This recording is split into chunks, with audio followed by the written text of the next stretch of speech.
Ex-OWA Admin Arnel Ignacio nanindigan na malinis ang kontrata ng pagbili nila ng lupain para sa mga OFW.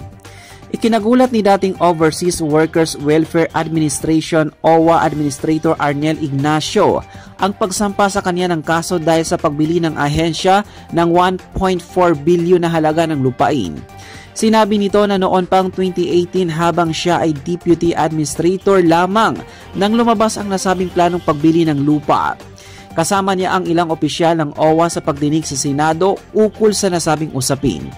Git nito walang anumang irregularidad ang nasabing kontrata dahil isinangguni pa nila ito sa Department of Budget and Management habang bibilhin na lupain sa Ninoy Aquino International Airport Terminal 1 ay mismo ang Land Bank ang nagsagawa ng valuation kung saan nakakuha sila ng permit din sa Civil Aviation o Aviation Authority of the Philippines or CAAP.